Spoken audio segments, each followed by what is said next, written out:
I'm Cheryl with Kids Bloom Consignment Events. Today I wanted to walk you through hanging and tagging your clothes for the sale. First of all, I wanted to talk about the supplies you're going to need to get started. You'll want to go ahead and get all of these together to make it run smoothly. First of all, you're going to need a supply of child-size hangers. This is a 13-inch hanger and it works for most of the sizes that we have here at Kids Bloom. We go up to child size 16, so some of those larger sizes you can use adult hangers. Just use your discretion and make sure that it doesn't slide off the hanger. Now I got these at Amazon in a bulk pack of 500.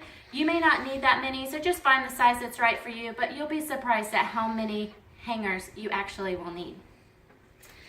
Now we'll also need a supply of safety pins. I just like this variety pack here. I got this from Walmart and it covers all of your basic sizes from these small and the medium and this larger 1-inch safety pin. You'll also want some good stain remover. This Dawn is pretty good for grease. These bleach pens are really great for colors and then for whites. And if you have a standard cleaner that you like, then go ahead and use that. I also like this wrinkle remover. It helps get rid of some of those tough wrinkles. Even after you wash them and they're hanging, sometimes you want to just give them a little spritz. And you can see I have my supply right here.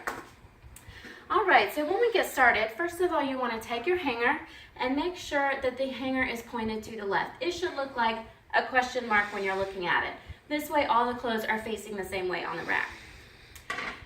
Now, if you're hanging a single item, you just hang it just like you would at home and make sure that it's not going to slide off. If it's kind of a wider neck or some of the larger sizes, you may want to secure that with a small safety pin. Now at times we want to boost our price per unit and also potentially meet a minimum that we have, and it's sometimes hard to do in these smaller sizes, so we want to group clothing together. And oftentimes clothes just come together and people really like to buy sets up to about 4 tees. So group those together if you can. Now here's an example of one that has a shirt and some pants attached. What you'll want to do is just hang the shirt or the first piece, lay it flat and take those pants and attach it to the shirt and make sure you grab that hanger when you're looping things in. If you hook things just to the shirt or to another piece of clothing, it might tear. Hooking it to the hanger, make sure that it stays on the hanger and stays together, and also that you don't damage your clothes. Now you want to use as few pins as possible, so try to grab the clothing in sets if you can. And this comes in handy when you're doing more than 2 items. Here I have 3 shirts and a hat. So what I did is I hung the first item just like I would. Then I picked one of the onesies and put it right on top, and I just picked my favorite 2 designs that would be on the outside because the one underneath they're going to have to flip up to see, and that's okay. So hold them together, lay it flat, and then put the other one facing out so they can see it, and attach it right here to the shirt. I have my safety pin. This is the medium size, and it's one of my favorites.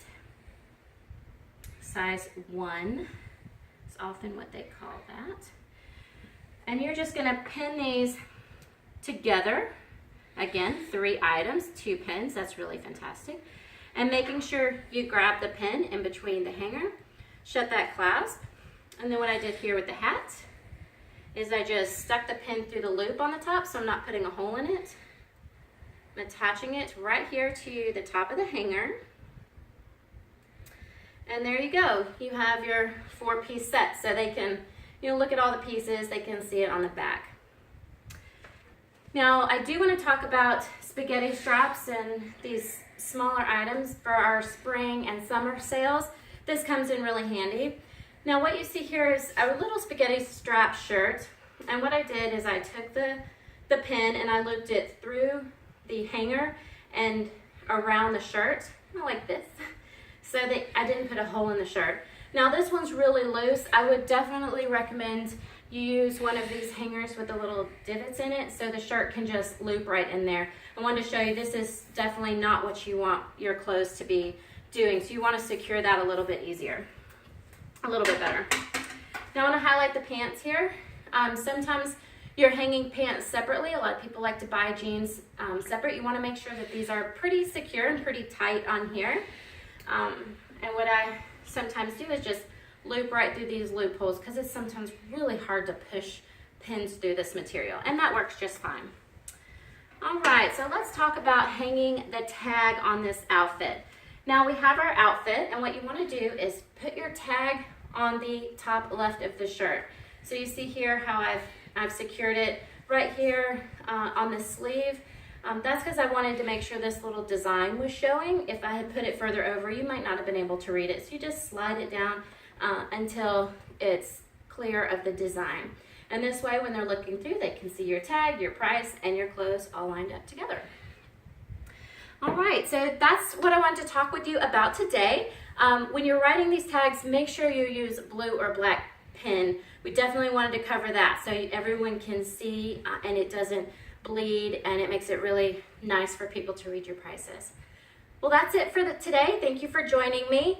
For more details about hanging and tagging your clothes, please go to www.kidsbloomsale.com. Thanks for joining me today, and we'll see you at the sale.